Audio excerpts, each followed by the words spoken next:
Our next panelist is Emma Louise Hammond, and I'm going to read Emma's bio as she shared it here. Emma has been a parent since the age of 18 and has also been a probation officer, a cleaner, ran a homeless project, studied counselling, taken in ironing. That's already enough, I think. A wife to now 4 adults, a grandma, kinship caring for 2 grandsons, and now studying an MSc in psychology. Emma's married to an academic who wasn't an academic when they met, and her life has been punctuated with no you can'ts, there's no help, childcare issues, and compromising to accommodate others. She's realising now maybe she didn't need to give in so easily, or maybe obstacles might have been placed or thrown in her way by others. Either way, she's determined to have her say, and we're really looking forward to what she has to say today. Emma's presentation is entitled Housework, Children, Jobs and Cooking, a Working Class Woman on the Outside of Academia. And I think it's something that we're all going to relate to. So I will hand over now to you, Emma. Hi, I'm Emma. I am nearly 50. I've been a mum for 30 years, still a mum, but parenting for 30 years. Currently got 2 of our grandsons living with us due to family issues, and I'm married to a academic who, Dr. Craig Hammond. I am studying for my Masters in psychology, distance learning. I've had to do it distance learning because I have a real fear of being in a classroom. So I'm doing my distance learning. I've been a probation officer, so I've studied for a degree before, but that was on the job working. That wasn't in a classroom, that wasn't going to lectures, etc. That was on the job. So I'm a qualified probation officer. I haven't done it for a few years now. My background is from working class. Grew up in Darwin in Lancashire. My dad was a heating engineer, my mum was a stay-at-home wife, housewife. I grew up in the 70s, 80s in Darwin and Bolton, very working class towns. And I still hold true to my working class roots. I may not live in a town. We currently live in a very not working class area, but I'm still working class.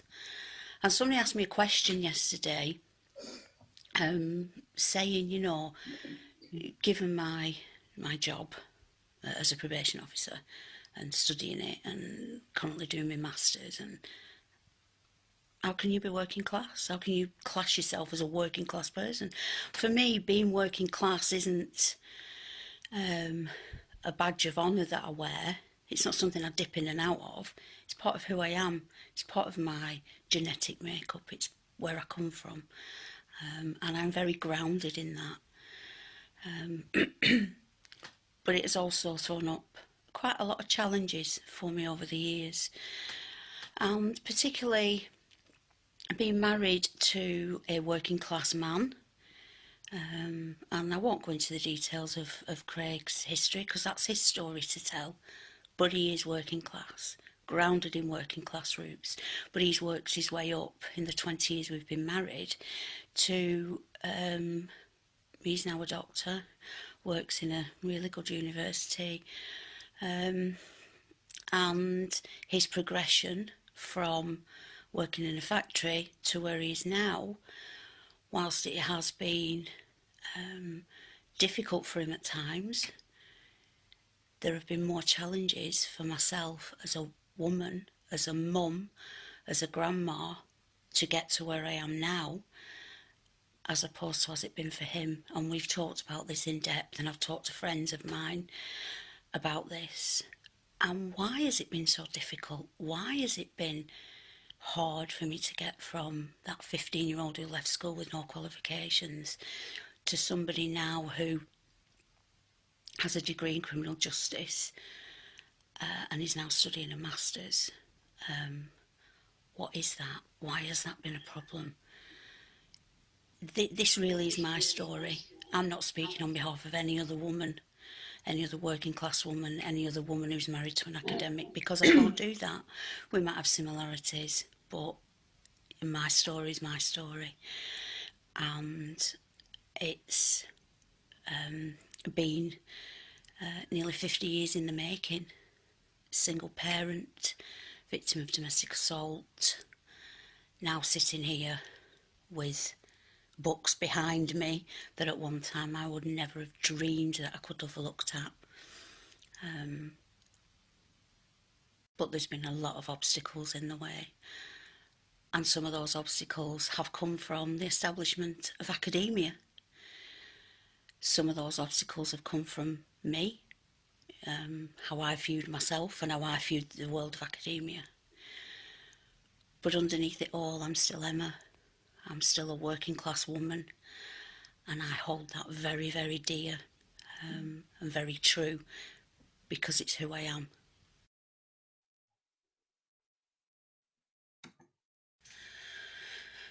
Okay, so last night I didn't sleep well at all, trying to kind of formulate things and think about things, and I've got so much going on at home, it's kind of ridiculous really.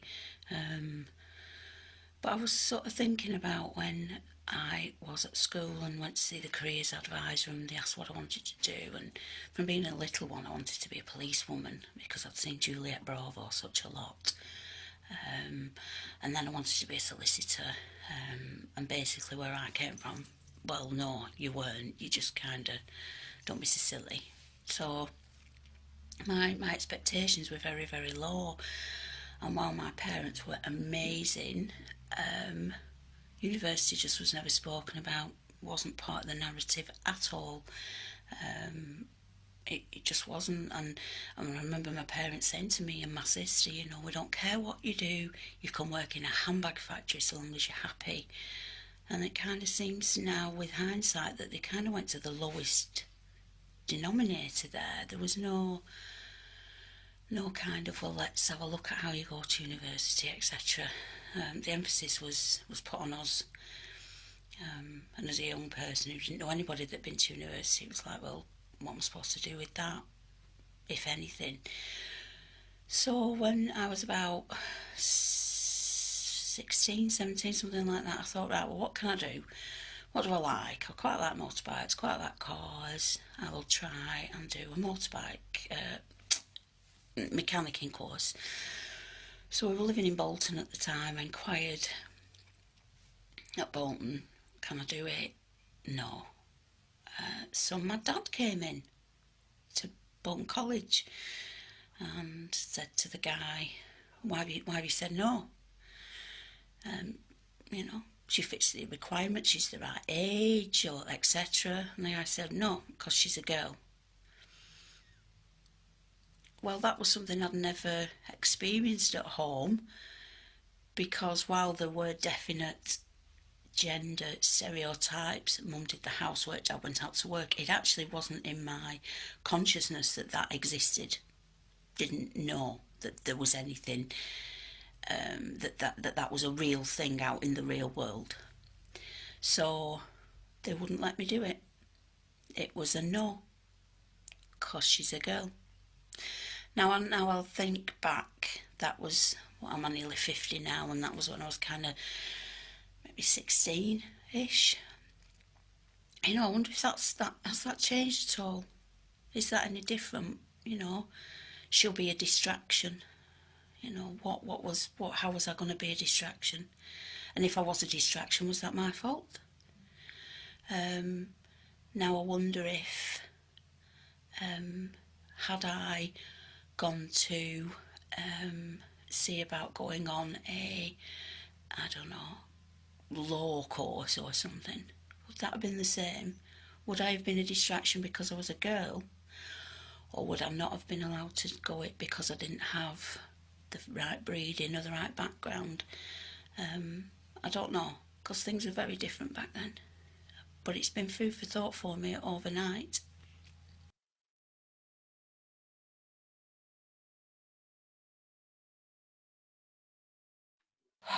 literally just kind of sat down.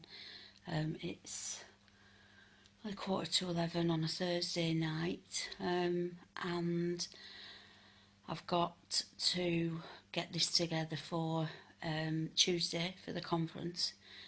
And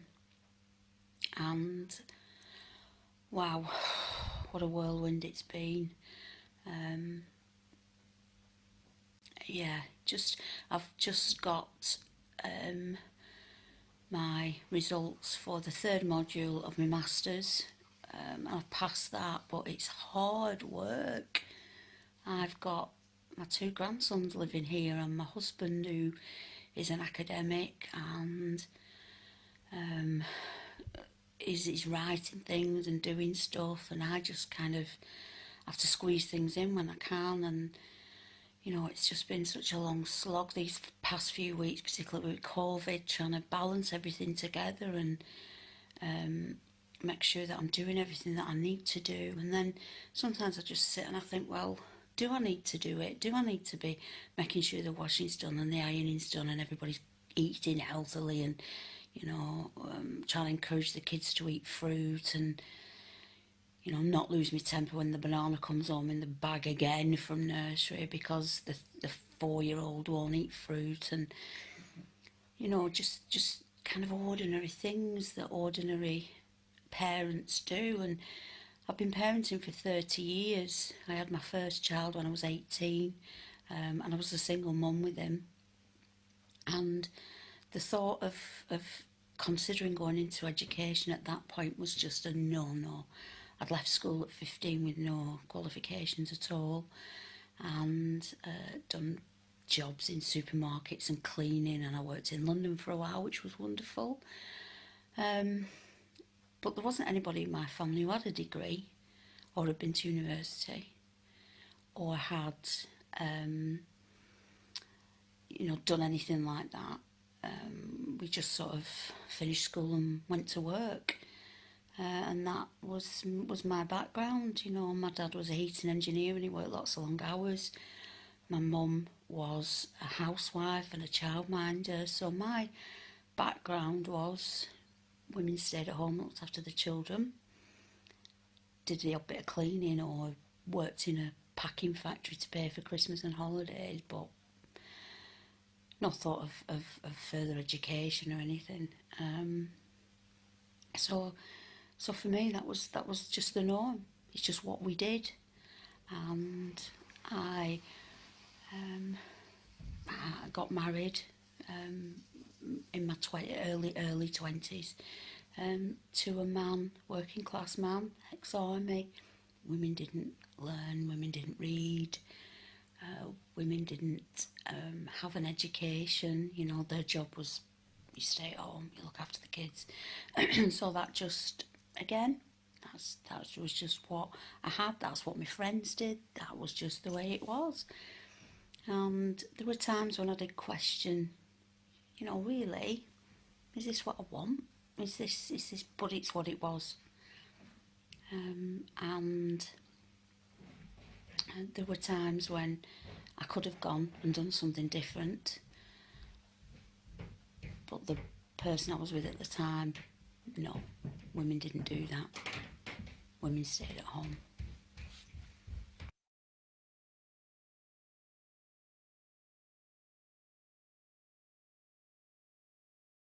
So we now have a situation where Craig, my husband, who is a doctor and has written a few things and goes to conferences and stuff, has got another book thing lined up.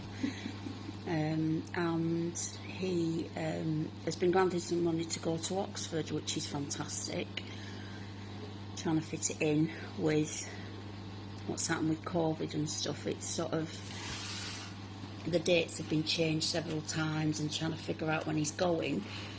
And initially he was going to go during the school holidays, and I was going to go down for a week, which was very nice. The grandchildren that live with us would have gone to the parents, and that was great. Organising them to go to the parents usually falls to me, as does childcare in general, and has done for the past 30 years. And now that things have changed with the dates of him going, the children won't be able to go to the parents because they'll be back at school. So it's kind of fallen on me to be at home with them. And he's going to Oxford to study in the great libraries of Oxford and washing. And for him it was, yeah, he got the dates, he got the money, he's going. Had it been me who got the money, I would be really conscious about leaving the family at home like that.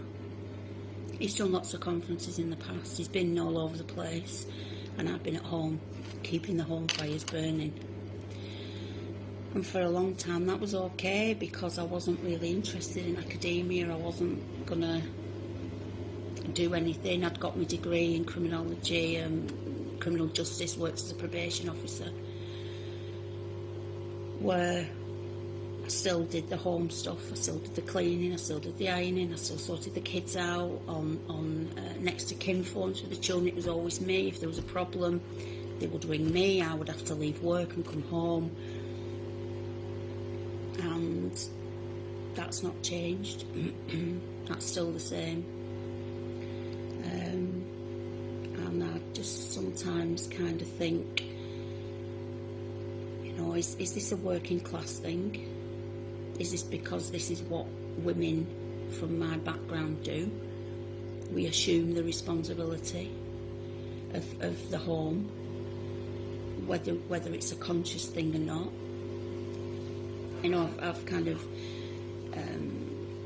heard kind of about stories and there's been things written about women kind of down in tools and, you know, saying, you know, for the partners to start doing things. And I can't do that. That kind of doesn't sit with me. It's not. So even if Craig said, right, I'm not going to go on this conference, you know, you find something for you to do, you go off and you sit in libraries and you do this, and would I be able to do it? Even if the option was there, even if it was as easy for women in the world of academia, so, you know, and childcare was in place for us, etc., would I find it easy to do it? Would I, as a working class mum and grandma, find it easy to completely do a U-turn on who I've been all my life and who my mum was and my grandma was, to down tools and go and do that?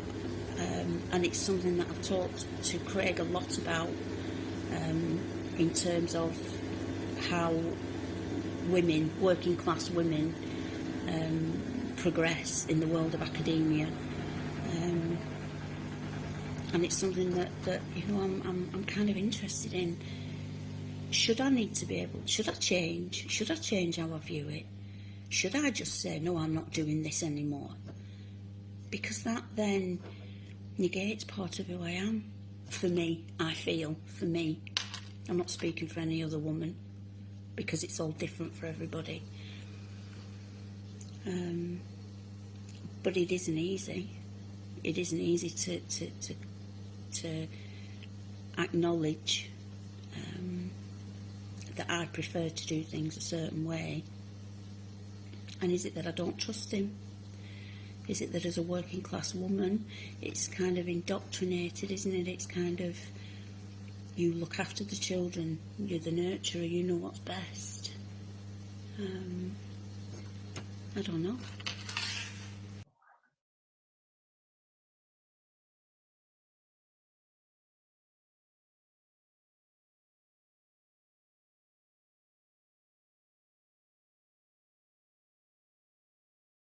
That's the end.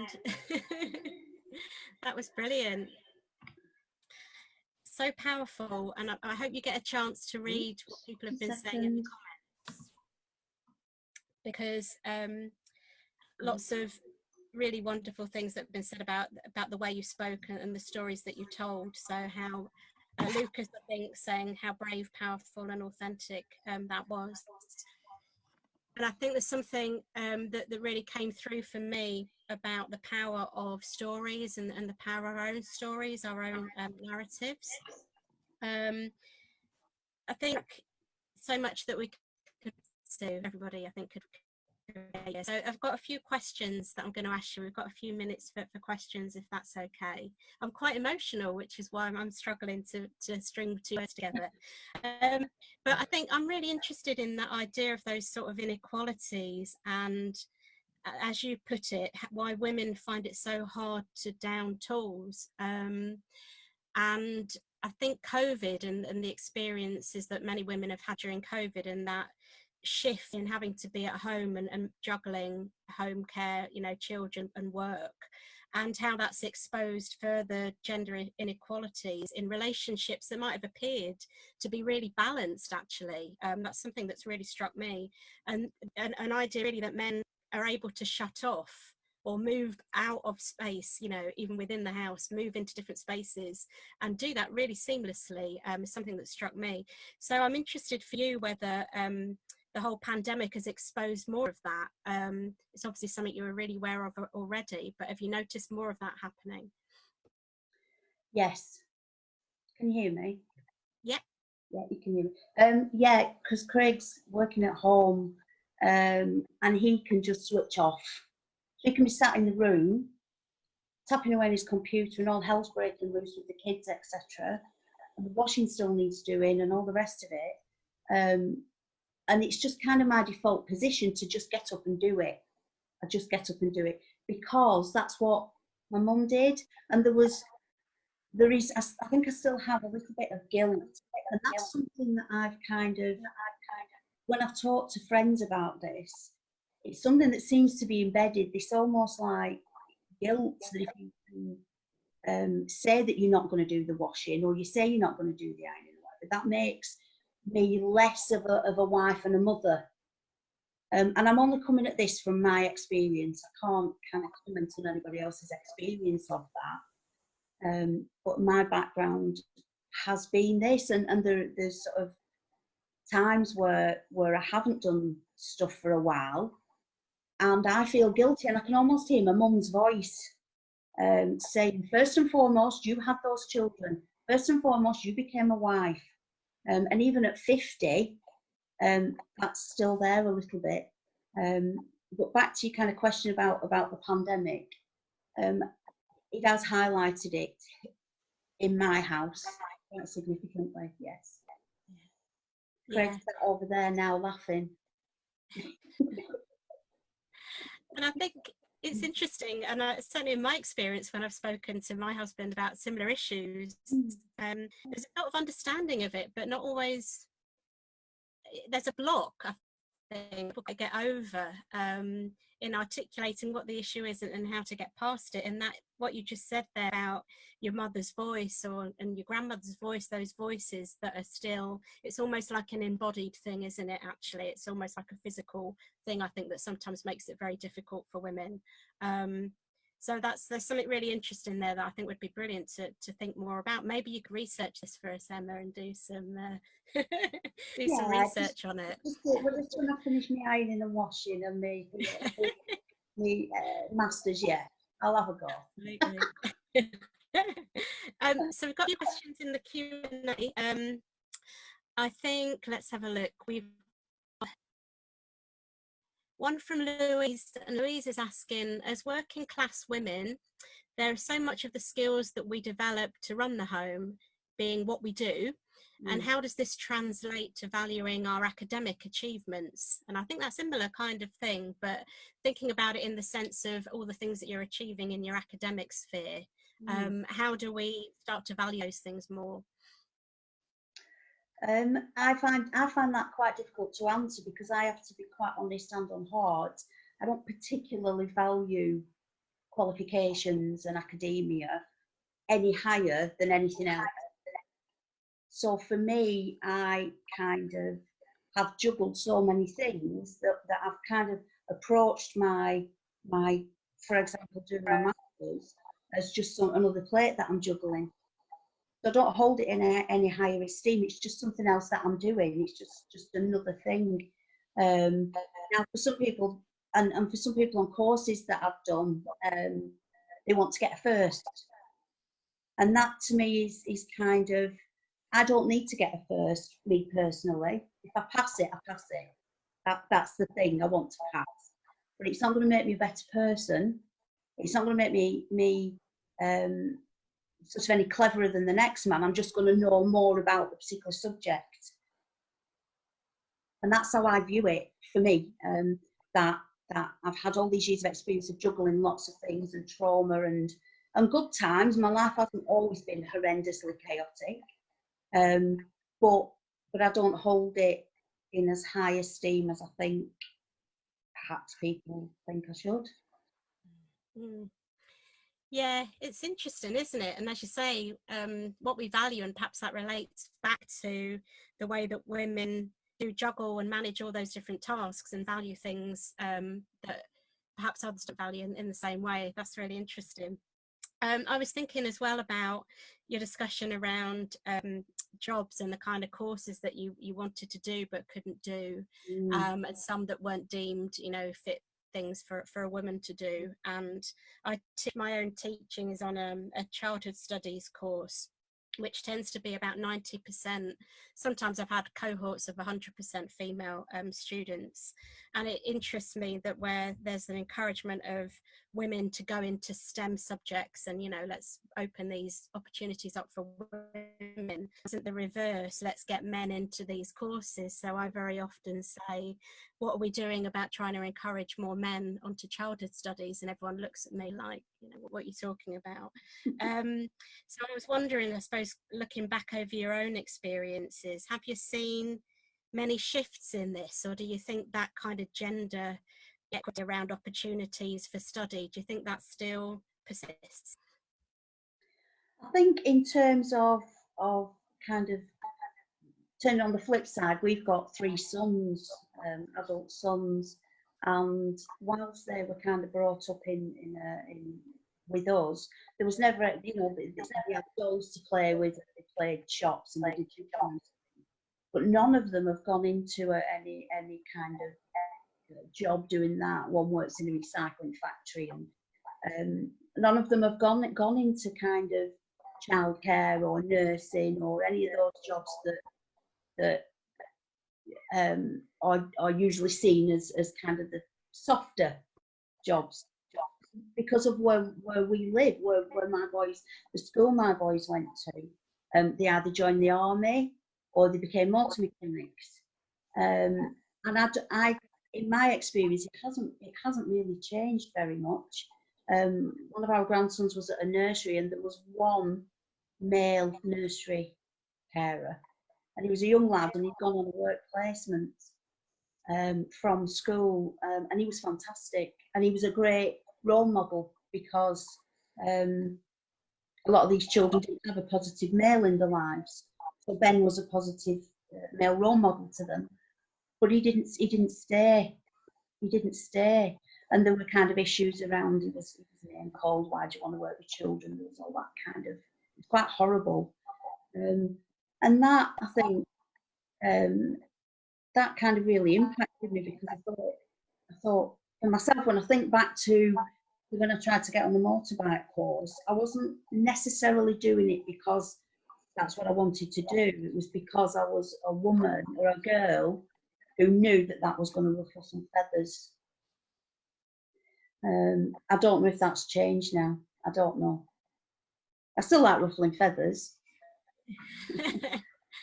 Yeah, there doesn't seem a huge amount of shift to me. And it's interesting coming out of well, still in the pandemic, but the emphasis on care work and the value of care work just still hasn't seemed to be acknowledged when you think about the role that it's played. And while pay and precarity persists in childcare related jobs as well, there's probably no great surprise that men are avoiding them. So that's a whole other debate, actually. Yes. Okay, questions and a comment, I think. So Manny was just saying in the Q&A that much of what you talk about, Emma, is what she's seen in other spheres as well. So women face inequalities, and this cuts across all levels of class. So I think that's really interesting. And a question from Elaine: how do you address the gendered nature of poverty and working class when you grow up learning never to speak to it? She said, I'm really struggling with this and trying to justify why I only want women in my research on students trying to escape poverty by going to Canadian university. So I think what you've done in your presentation is actually start to address this and bring it out into the open. So yeah, how do we do more of that? How do we address that gendered issue when so much of what we've been told is to not talk about it? I think it kind of, we all have a responsibility to do that, and to just talk about it. Just talk about it. When the conference was going to be, actually, when it wasn't online before all the pandemic, my plan for my piece was to have a couple of settees on the stage. There were going to be 4 of us, 3 of my friends and myself, and we were going to just have a conversation over a cup of tea and a piece of cake. We were going to talk about it, because I think the more people talk about it in day-to-day conversation. I didn't hear my mum and grandmas actually talk about stuff. It was just there, just part of what I grew up with. So in order for it to be different for my children and my grandchildren, we talk about it. So whether that's talked about in schools, whether that's kind of, sitting people down and showing them these videos, it's getting it out there into the narrative. Now, for me, it is, because I will talk to anybody about anything. It's just the way I am. And because the various jobs I've done, I mean, I still take in ironing at the minute, and I get the ladies that bring me the ironing who are very nice, middle class ladies who come, but I talk to them exactly the same way as I would talk to anybody. It doesn't make any difference to me. And in that way, I've kind of built friendships and relationships with people that I wouldn't necessarily spend any time with, because I viewed them as something up there, because my working class roots told me that they were up there. Now I'm kind of realising, actually, no, we all need to go to the toilet, we all kind of, it's if it just becomes part of the narrative, I think particularly for children, then it's going to get better. But it's not going to happen overnight, because it's been hundreds of years in the making, hasn't it? Yeah, absolutely. We're all loving your format, and maybe you could be the next Alan Bennett and do some really brilliant. I think that would be such a cool thing where we'd all be. I need to do my eyebrows next. Brilliant. So we've got a couple of other questions, but perhaps you could pick those up in the chat, Emma, because I think we probably need to move on to Ginny next. So thank you very much again. Thank you.